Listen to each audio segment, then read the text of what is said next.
Cent has been working on this documentary for almost 2 years. The footage he has is insane. The people he got speaking about Diddy is ridiculous. And on top of that, there's an Instagram post. He goes and does the interview about Diddy's documentary on ABC. And they say the reason why he did it on ABC is because ABC news station is one of only few stations they're allowed to watch in prison. Just trolling. Because Diddy is so hated by 50 Cent that apparently a decade ago, 50 Cent just started gathering information on Diddy. As much as he could find. And he started working on a documentary series on how bad Diddy is. A documentary, he did interviews, he hates this man so much. I've heard of gossip. I've never heard of like, no, okay, we're gonna have the whole crew there by 3, all right? And we'll have a place for you to sit, we'll have some snacks and everything, we'll just chop it up, we'll just chat. Tell me everything that he did, that bastard, right? A documentary series that he's already potentially sold to Netflix. He hates this. I've never hated. So I not only do my best to not be a hateful person, I really try to let things go and not hate anybody. So I don't even know what it's like to hate someone. So I've never hated someone. So imagine hating someone so much you're willing to edit.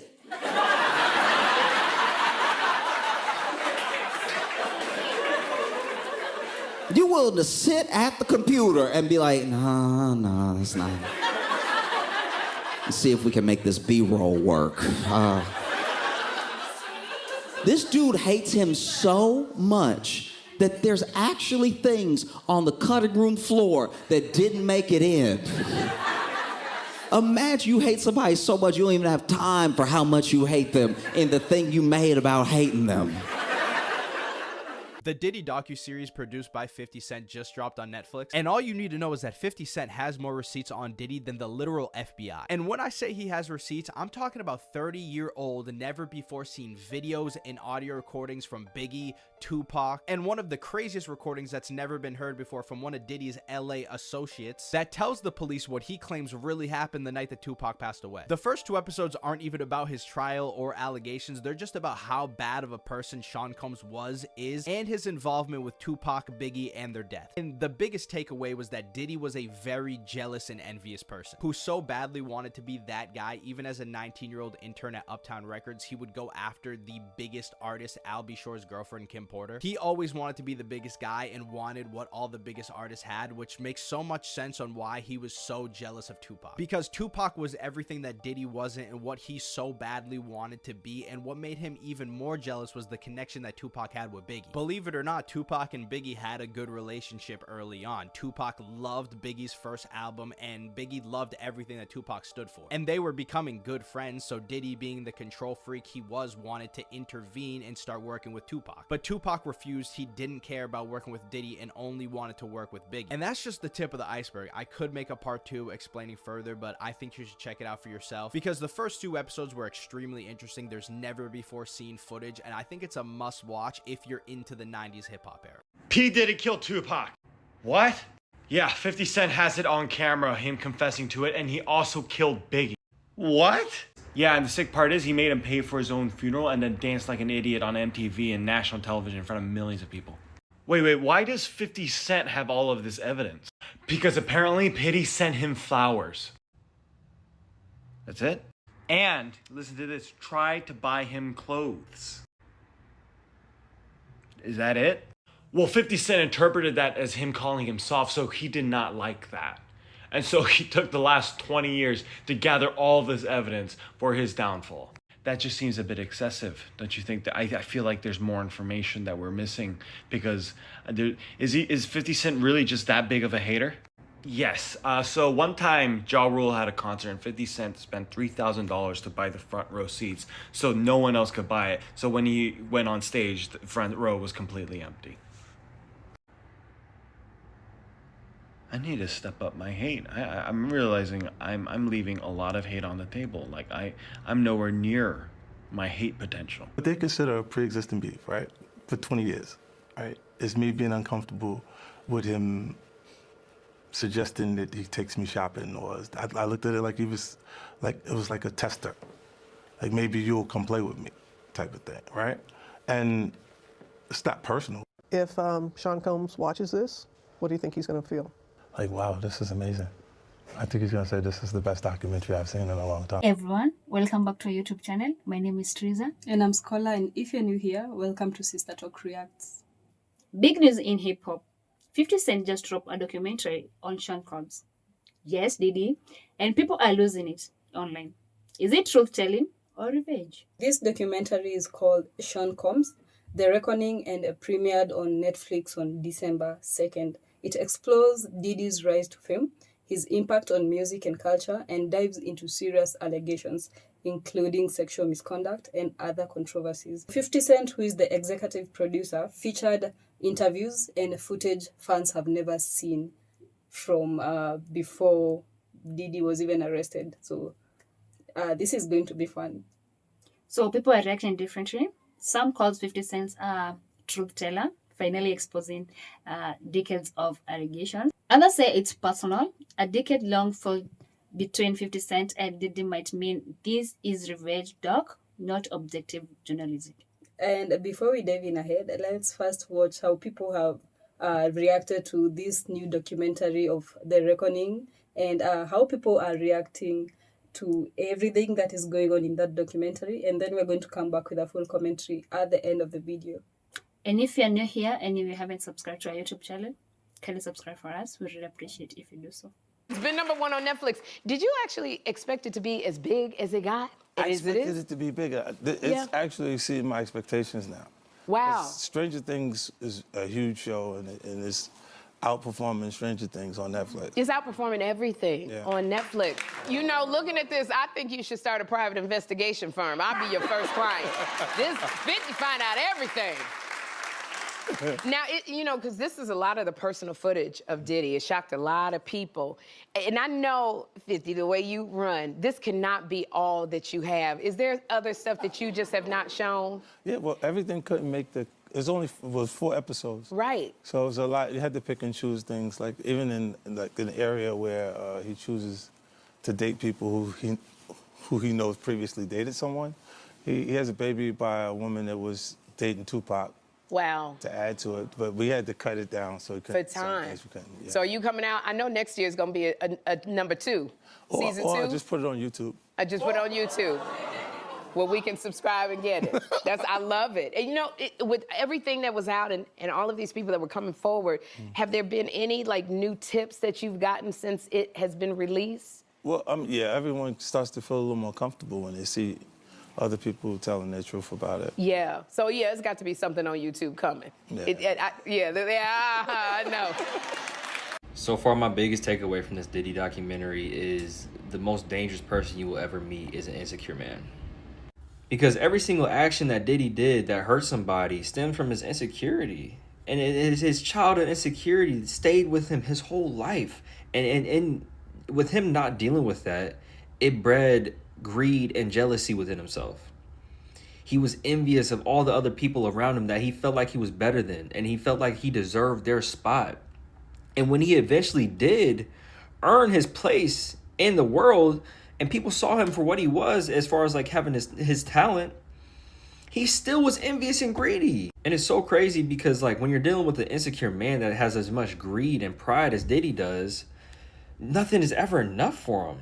Diddy could have easily championed himself off of being the producer that's super forward thinking.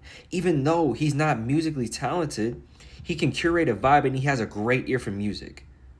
Diddy has one of the best ears for music, you know what I'm saying? As far as like in, not even just hip hop, but like music in general. Diddy is extremely talented in his own way, but since he's not talented in the way that he thinks is normal and other people think is like normal, he doesn't feel like it's enough. He has to take from other people. He has to take other people's spots. And that's why you see him constantly trying to steal side pieces from dudes, constantly trying to force himself onto like his artist platforms and trying to make himself the centerpiece. And this is exactly what happens whenever you live under patriarchy and you're forced into a certain role that you can't uphold. I talk about this shit all the time, bro. And the part that really drove that point home for me was whenever they were talking about how Diddy was pretty much a soft kid. You know what I'm saying? He was getting his ass kicked all the time. And his mom was beating the hell out of him. And she did it to make him a stronger man. But whenever your core basis is to be soft and you're faced with extreme violence and you shrink back into yourself as a little boy, right? And your mother's forcing traditional masculinity onto you through violence and punishment, this is the result, bro. You grow up to be an insecure man that's constantly overcompensating to force himself into being the type of man that they think that they should be instead of just being the man that they want to be. You know what I'm saying? You're constantly overcompensating because deep down, you know that you're still that scared little boy, that soft little boy. And you feel like if you let your guard down and if you let this facade of traditional masculinity slip, everybody's going to see you for what you really are. Because nothing, I mean nothing, calls for an ear-to-ear smile in this documentary. She was not giving juror. She's a fan, she's a fan, she's a fan. 50 Cent knew exactly what he was doing. You cannot tell me that production did not look at her footage and think, oh yeah, they gonna see right through this shit. When I heard the documentary was dropping, I was thinking, what more could we learn? But when this man popped up on the screen and said they were collecting his body fluids to do what? Y'all were doing what with it? Does prison have access to Netflix? And then you and your son were doing what? Listen, whoever gave this footage to 50, baby, they struck gold. One thing I really want to highlight was about the Kid Cudi situation. The documentary, Capricorn said that her and Diddy showed up to Kid Cudi's house with the intention to him. People forget that Kid Cudi actually testified against Diddy in court about his car getting blown up. He said somebody had cut the roof of his Porsche and threw a cocktail in there. So when you line that up with the allegation that Diddy allegedly showed up to his house to him, the shit's actually pretty believable. You don't get this many coincidences without some truth behind it. That's all I'm saying. Prosecution was fighting a losing battle from the day the jury got selected, because with jurors like this, it makes complete sense now why Diddy got the time that he did. Because first of all, Shawty was fanned out real bad. Juror 160, when she brought up 112, saying that she liked day 26, I was like, day 26? So you're a fan for real, for real. When she said that he nodded, like how he nods on making the band, I was like, why was this girl selected? When she said that her and Diddy were having like telepathic conversations, saying that they were having the same facial expressions, mind you, all this with a smile on her face, like as if we're not talking about some of the most disgusting, vile things. Like she's sitting here so excited to be a part of this. I was so disgusted when the interviewer asked her what part of the trial was she talking about when she said that she didn't believe them and she and Diddy made eye contact when he didn't believe them as well, whatever. And when she said Capricorn Clark and she felt like she was lying about her being kidnapped because she was too emotional about it and it was over 10 years ago, so why does she remember it so well? I don't know, maybe because it traumatized her. I was like, what do you mean, bro? Like, have you never gone through a trauma ever? Do you not know what that does to somebody? Shawty was starstruck. She grew up watching Bad Boy. She couldn't separate the celebrity from the man. She should have never been on the jury. I knew she was a weirdo when she was asked if she felt like Diddy was a violent person, and she said that he can be, referencing the video of him attacking Cassie. And I'm like, you seen that this man was abusing this woman for years. Regardless of whatever lifestyle y'all felt like she was living, she was being terrorized. Yeah, I heard about him assaulting other women from years ago. What do you mean he can be? He is. Why are you giving him leeway? And then the misogyny that this man spewed, making it seem like it's so easy to just leave someone if you're being DV'd by them. Like as if Diddy wouldn't threaten to unalive and try to unalive every single person Cassie was close with whenever she would try to do anything independent without Diddy. Capricorn got kidnapped over something that didn't have anything to do with her because Cassie hung out with Cudi and Capricorn was there. And then mind you, Cudi doesn't even know anything about Cassie being with Diddy, and Cudi's car gets exploded. This man doesn't understand, or probably doesn't care to understand, the nuances of abuse and lacks empathy for women, and it shows. She gave fanned out bird brain, and he gave that he thinks abuse is normal and that's normal to hit women. And like the fact that this is the representation we've seen of the jury, I'm surprised that Diddy was found guilty of any charges. Do you think Diddy is a violent person? He can be. Can you talk about his skills as a rapper? Sucks. He has zero talent musically, nothing. He don't know how to discuss. He don't know nothing about R&B. He don't know none of that stuff. He used to ask me to always be there in the sessions because I would tell the truth. I'd be like, that's not it. people would be there like, yeah, that was tight. That was tight. I'd be like, looking like, yo, for real, you got a lot of people who just tell you anything. That sucks. It doesn't sound good and it makes no sense. I mean, me and Diddy would make eye contact, and I was like, are we finna fuck? I sure hope not.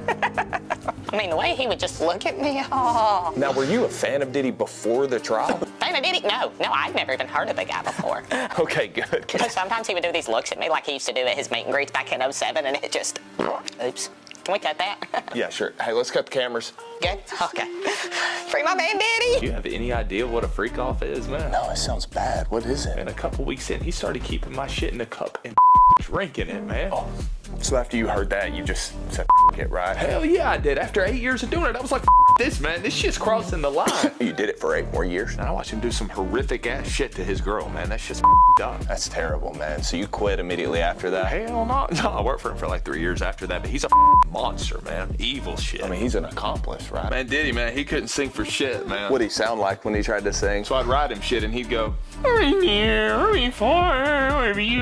if everything in it was a lie, it was done great. I'm not saying that everything in it was a lie, though. Right. Okay. I was sitting there watching like, my instincts were right. Gotcha. Yeah.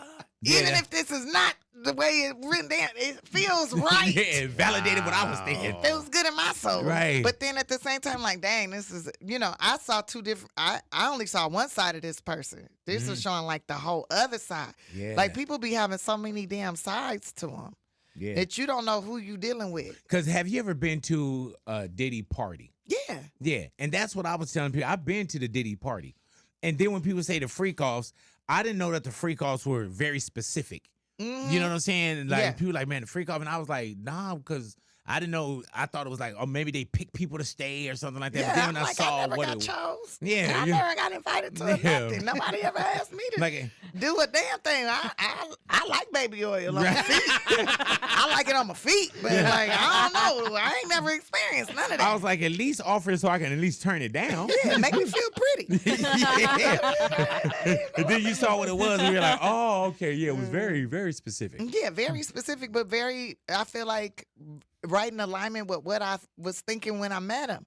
You know, so I feel very good about, I was like, oh, good intuition. Right. Hey, Marlon, have you seen that the documentary, the 50 Cent?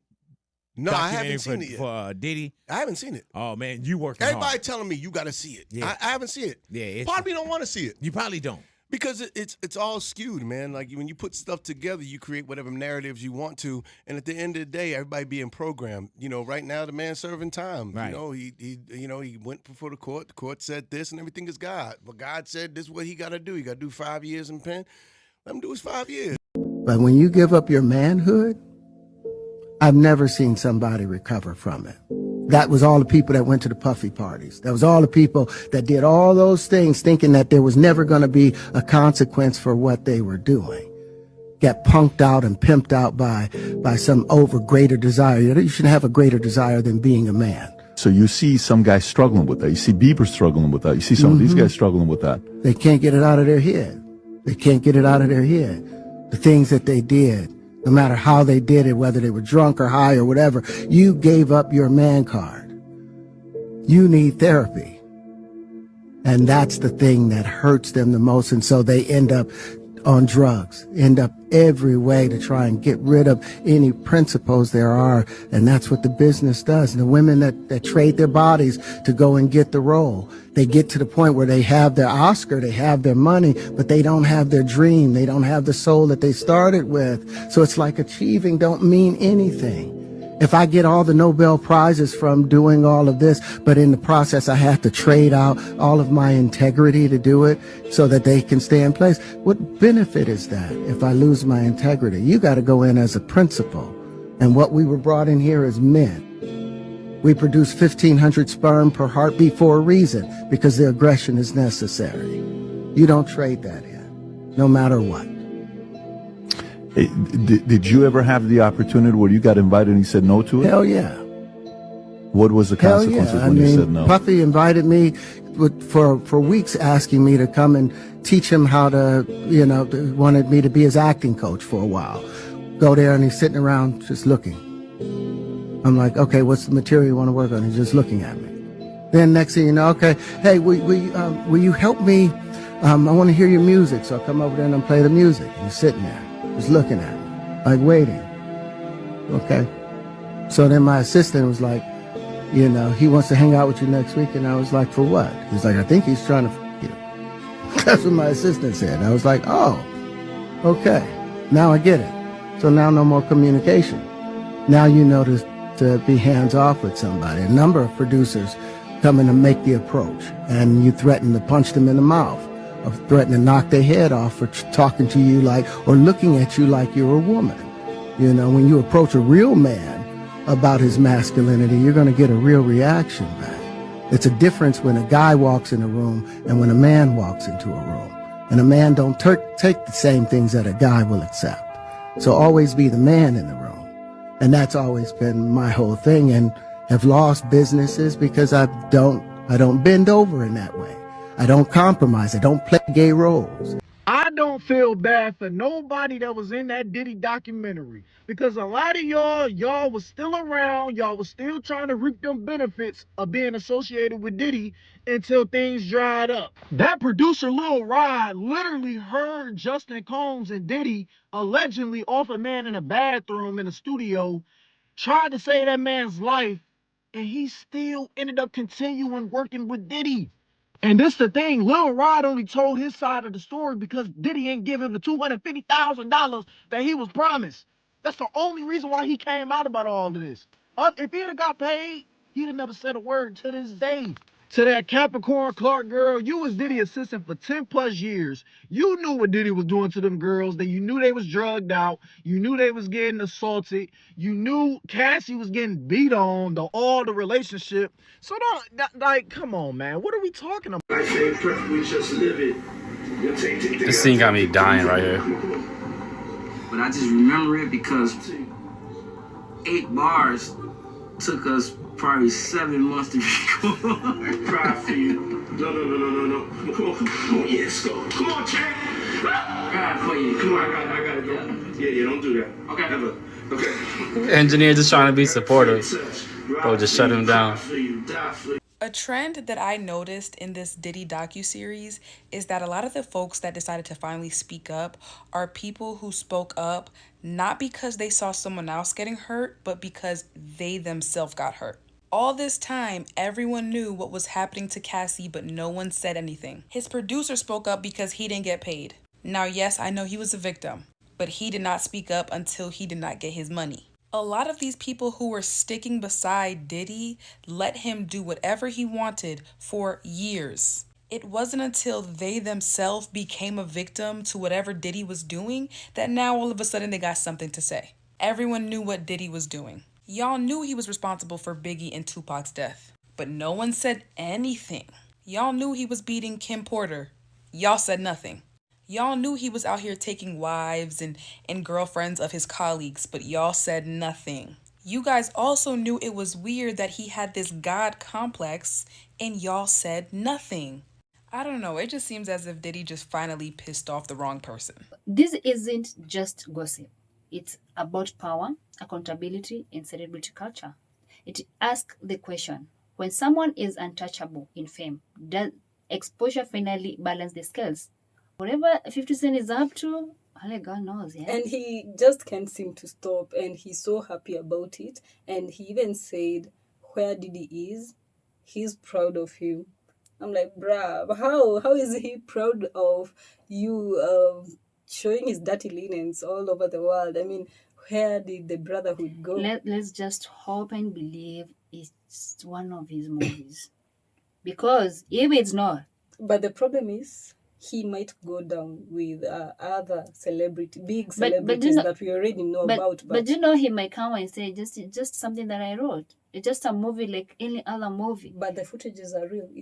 We can't just say it's just a movie, because the footages are also seen from when Diddy was arrested and the police had to go search warrant his house, and we all know what really happened, and we know the celebrities that already live in fear because they already know Diddy is inside and he might speak And we know Diddy might not speak, but You know, 50 Cent will speak for him. Diddy still wants his freedom back. Definitely, and he has a family. Yeah, and this coming up may even like affect like totally everything. Yeah. So let's just hope and pray it's not real though. The fact that he has a family and he has beautiful kids, and they are trying so hard to fit in this cruel world that is against them. Yeah, and all of a sudden 50 Cent comes with a documentary of their dad. But let's be honest, whatever he did to Cassie and all those people that we are yet to know, Diddy isn't really a good person, to be honest. And we will just wait for the truth to unveil, right? Yeah, definitely. This isn't just a gossip. It's about power, accountability, and celebrity culture. It asks the question, when someone is untouchable in fame, does exposure finally balance the scale? Or does personal vendetta blur the truth? Yes, and as in this case, we know Diddy is untouchable, and he has always been untouchable, and he has always been taking advantages of his crew. As we all know, he has his empire that he runs, the Bad Boy Records. He has a record, and all those people he recruited and gained and took their money from. As we all know, he took people's money. He used people badly, and for him to gain selfishly, right? And we know Diddy is a jealous and controlling person. If he really wants you to follow this route, there is no way you're going to follow another route. Diddy felt like a king.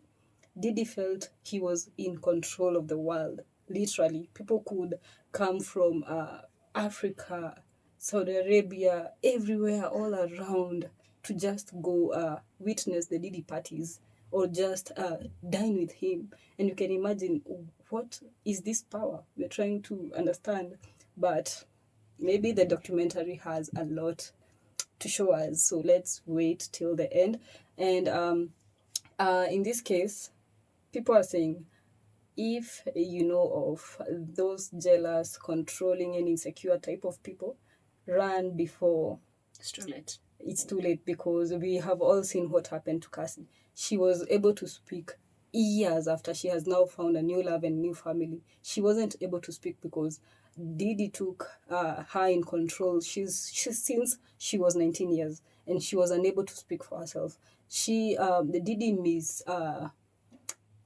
Diddy just misused her, and we don't really see Cassie as how we used to see her when she was 19 and below. She was so glowy, and she had dreams to chase. And what did Diddy do? He just controlled her life and ruined everything for her. And now that she is able to speak up, now that she has a family and a loving husband who stood by her, now she gets that confidence. And the abuse. So when we really want to stand by abusers, then I would really want to know, because people like Kanye West would say, free Diddy. And I'm like, bro, this guy is an abuser.